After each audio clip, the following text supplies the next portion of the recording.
Hi everybody, welcome to Tech Library Hub Empowerment Initiative. I am Joy, and today I have with me our Mr. Mark right here.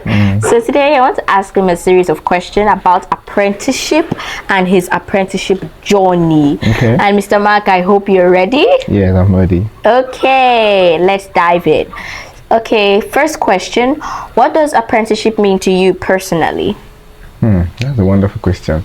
So yes, based on my own understanding, apprenticeship to me, I think it simply means it's a system of learning when someone has to go through so many learning experiences just to learn a skill from someone that happens to be a specialist in it, so that they can stand strong on their own and learn all the basics and every necessary information about that skill they want to venture into. So that's basically everything about apprenticeship. Okay, second question. Okay. Can you please describe your experience as an apprentice and how did it make you feel? Okay, my experience, it has been a mixture of both rough and smooth. Like, I've been able to go through everything that has to do with apprenticeship. So my apprenticeship journey started over 7 years ago, and how it started is very mysterious, like very wonderful. So I think I was in my SS2, and there's this particular guy in the class that's always gaining the attention of all the teachers in class, and there's this particular new computer teacher that comes to the class, and any small thing he'll be like, go and call me this person to come and help me to type, to come and help me to print this and print that, because that person has knowledge about computer skills practically. So I went home, and I've always had this feeling, like I've always had this thing that I can be good with computers. So I went home, I had a conversation with my parents, and thanks to God, they're very supportive. So they enrolled me in a computer training very far from the house. And yes, I had to be going after school. It was not easy. It was very cumbersome for me to handle. Coming back from school after doing science, chemistry, physics, and all of that, I was actually coming back mentally drained, and still going to engage in all those things. So I was able to gain a lot during the holiday. And yes, I've learned so many skills from my apprenticeship since I started, and it has been a wonderful journey. And yeah, I can still say I'm still into apprenticeship, because you cannot let it know. No one can know it all. So yes. True. Thank you. So why is humility important for an apprentice? Yes. Okay, I think this is very important, because someone that is on top of a tree, it's easier for someone on top of a tree to give you something if you are below the tree. That is, if according to what they say, it's not possible for you to have someone that is on top of a tree and then you eat unripe mangoes. You understand? That is, someone that has seen it all has a better understanding of how what you are trying to learn works. So the person can throw down his own wealth of experience, practically, mentally, and whatsoever form, and you can pick it up and then try to see how you can make the best of those knowledge. So it is very, very important. It is key when it comes to making it in life and trying to make the best out of life in general. Oh, thank you very much, Mr. Mark. Yeah, you're welcome. So do you believe that someone can succeed in apprenticeship without discipline? Do you believe what? Can you take that again? Do you believe that someone can succeed in apprenticeship without discipline? It's not possible. How? Can you please explain? Okay, we have different line of discipline, like of apprenticeship. We have some that are into the tech world, some that are into practical labor, and some of that. So imagine you have like learning a skill that involves you waking up in the morning as early as 6 a.m. and you're still like what I'm trying to say is discipline is very important when it comes to learning a particular skill, because if you're not disciplined, definitely you're going to miss out on a lot of things. And you being disciplined shows your boss or your master that you are very open to learning, because you can't expect your master or your boss to be coming to a particular job around 6 a.m. and you that is the apprentice, you're coming by 8 a.m. That means a lot that has happened between those times, you've missed it. And again, if you don't learn to cultivate the habit of being disciplined while doing apprenticeship, doing your own in the course of your own, like being on your own and delivering your own service to clients after your apprenticeship, there's a very high chance you'll not be disciplined, and that's a very bad one. It's not good for business, it's not good for growth, and it's not even good for the purpose at which you got into the apprenticeship learning journey for. So yes, that is what I would say about that. Wow, thank you, Mr. Mark. So what mistakes taught you the most valuable lessons in apprenticeship? Number one mistake that I learned is envy. you know, whenever you start learning your apprenticeship, or whenever you start learning a skill from someone, there's a very high chance you are going to meet someone that has been there before you. Yes, yes. So when you get into that, definitely you don't expect your boss or your master to start giving you some information that you cannot handle because you just started. So when I started my own journey, like I wanted to be like the focus. So there was someone that was ahead of me that was always getting the attention of the boss, and I felt I'm that kind of person that I learn when I'm directly connected to the source, not connected to a channel that is connected to the source. So I felt like I need to be close to this man for me to be able to, because I think anytime we had anything to do then that is practically inclined, it's always like, go and meet this person to teach you. So I felt, this person is still learning. How come can this person give me what I want? And this person is bound to make mistakes, and I was not open to mistakes. That was some of the things I learned. So I envy that person, and it taught me a lot of lessons. And yes, it's something I had to work with. And yes. So secondly, another let's say issue or problem about apprenticeship is the fact that it's the timing, because a lot of people want to go into this and just learn everything within a short period of time. I think everybody that is watching this video should have it at the back of your mind that time and frame is very important. There are so many phases when it comes to you learning your apprenticeship, and take note, you cannot know it all. So timing is very important. Learn to work with the time that you have, and don't be too eager to know everything at the same time, because there's something about garbage in garbage. It limits your creativity, understand? So that is what I would say about that. Yeah. Thank you very much, Mr. Mark. Thank you. So next one, how did you handle your moments of frustration or discouragement while becoming an apprentice? Yeah, I had so many moments like this actually, but thank God I had a major support system. My mom has been very supportive. My dad also. My dad then was still working, so he was not really around back to back, but he was still at some point checking on my progress since I started learning my computer engineering, something I started after school. So yes, my mom is like my let me use the word ofofo, meaning someone you gist with every now and then, do gossip, gist and stuff like that. So I'm always giving my mom, anytime I'm back from my training center where I was in my apprenticeship, I'll be like, Mom, this happened today, I was not happy. And the good thing there is my mom had the time for me, and she always had a way of making me feel like, okay, this can be better, you'd have done this way, you'd have done it this way. So she was my major support system. So anytime I do stuff like this, going back to work the next day, I'm always going with a new form of energy, ready to learn from my bosses. Yeah. Have you made any sacrifices that made you to stay commitment in your apprenticeship journey? I've made so many sacrifices. So this is important. Yeah. Please. Number one, lack of sleep.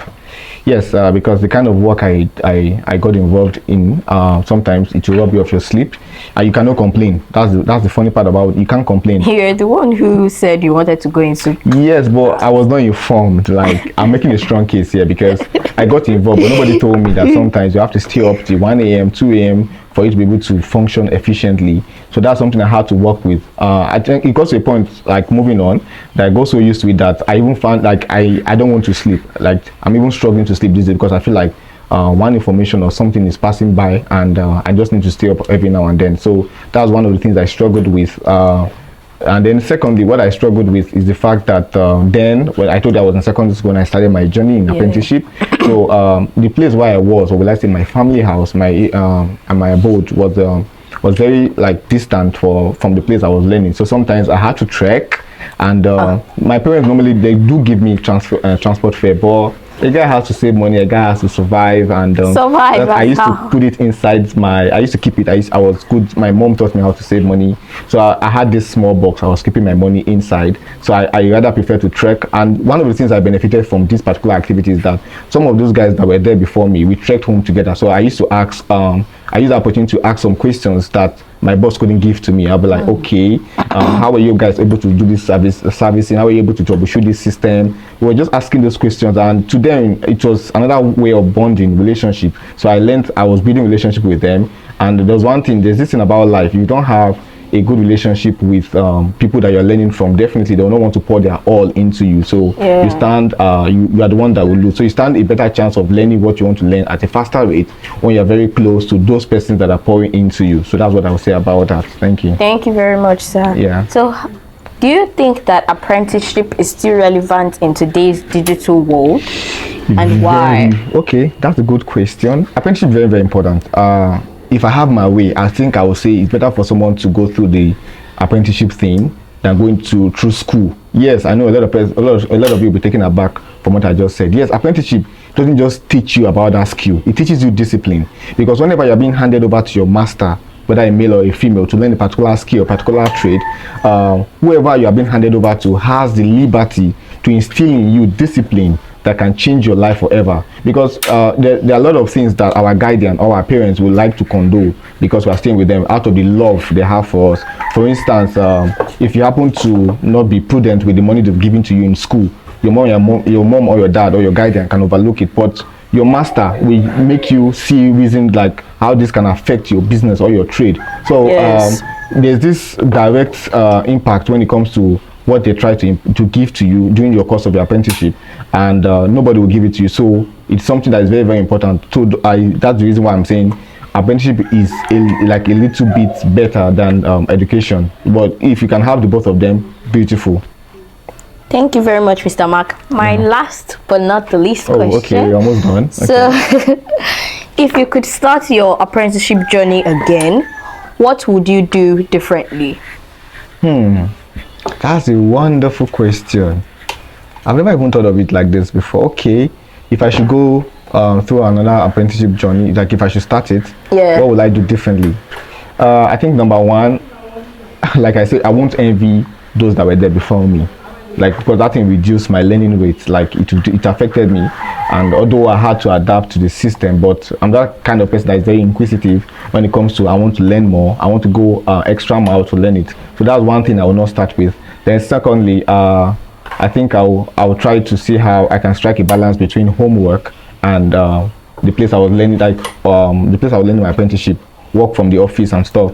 So because sometimes I do have carryovers. I'll take some of the things I didn't complete from home, I take it to work, and if you don't have a way of balancing work life and family work life, you find it very difficult to learn a lot of things easily. So that is something that if I should go into apprenticeship, I'll try to see how I can strike a balance when it comes to it. Then another thing I think I would try to do differently if I should start apprenticeship again is that I will try as much as possible to also try to rub minds with people aside my master or my boss that I'm directly connected to, because your boss cannot give you everything. You can get vital information that you can run with and that can affect your life, and you can actually grow from it. So the thing is, a lot of people believe their master alone are in the best position to impact in them directly. I'm not saying you should not be loyal to your master or be faithful to who you're learning from, but what I'm saying is if you have opportunity to learn from people that are also very good in that particular field you're trying to be to be an expert in, you should also take the opportunity and don't take it for granted. The fact that you're learning under your master doesn't mean you cannot be better than your master. It's very, very important, because I think it's you putting yourself in a cage just depending on what your master knows. And some of these masters, they're not so interested in learning more from what their own master taught them. So it's something that you have to be deliberate about, and if you know you have the space, if you have a verified source that you can help yourself better than what you imagine. You coming to work one day and maybe your boss is struggling with one particular problem he's having, that particular skill, and you were able to come up with a solution, something you learned from somebody else outside in the same field. Imagine how he's going to see you as someone that is very important. You see, you place value on you. You start placing more importance on you, and it's a good thing because it means you get to get more jobs to do, you get to do more stuff and grow your experience in the apprenticeship journey. Okay, but Mr. Mark, I know that we cannot serve two masters at the same time, right? Yeah, definitely. So if we are serving our master in that skill that we are learning, and we are also getting more knowledge from another master outside, how would we balance these two? Because definitely at some point their knowledge and their concept might bring clash. So what do you say we should do? I think I understand your question. What I mean by learning from someone in the same field doesn't necessarily mean you are not being loyal to your master. For instance, let me use what I learned as a case study. I started with computer engineering, like troubleshooting, repair of laptop and desktop and all of those. So at some point, my master, will I say my boss, wasn't really always around. So what I meant by you can learn from someone in the field is that when you, instead of you staying idle most of the time waiting for your master to feed you, if you have someone that is very resourceful and you can grow when you are free, you can also learn something that can, so it's not as if you are serving that person, you are just utilizing your free time, which is to your own advantage. And let's even say, what I mean by learning from somebody else doesn't necessarily mean physically, because I put in the work. What I should have learned within 2 years, I learned it under 1 year, because every night when I get home, due to the support I had from my parents, my mom was always subscribing my phone and everything just for me to be able to get more knowledge. She saw how I was inquisitive about learning and becoming the best in that skill I was learning. So that really helped me. So I was able to surf through the internet to see a lot of information about that particular skill. Take note of this. I didn't leave the skill I was learning. It was not as if I was learning from another master. I was just trying to perfect what my master has been asking me, so that I can try to see how I can be the best in it, so that when I happen to see him physically, or whenever he's trying to share something or share an experience about what he's doing, or trying to pass a knowledge into me, I'll be like, oh, I can relate to it. So I don't struggle so much trying to understand that thing he's trying to say, because I'm a little bit familiar with it. So it helps with learning and the apprenticeship journey in general. Thank you very much, sir. So okay, I thought that was the last question. okay. Yeah. I'm just trying to understand what you're saying. So do you think that we should discover our purpose first before apprenticeship, or what do you have to say about that? That's a brilliant question.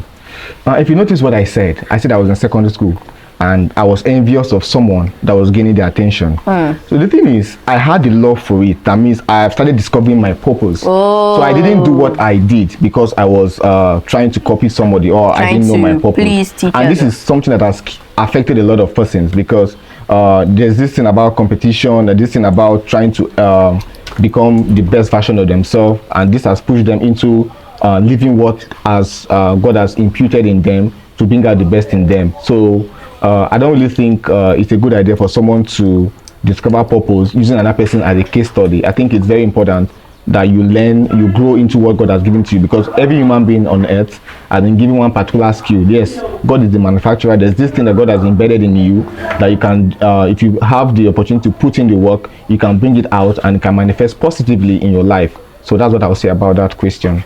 Thank you very much, Mr. Mark. Okay. So for those of you who are just watching this video for the first time or seeing this YouTube channel, please do not forget to like, subscribe, and share all our videos.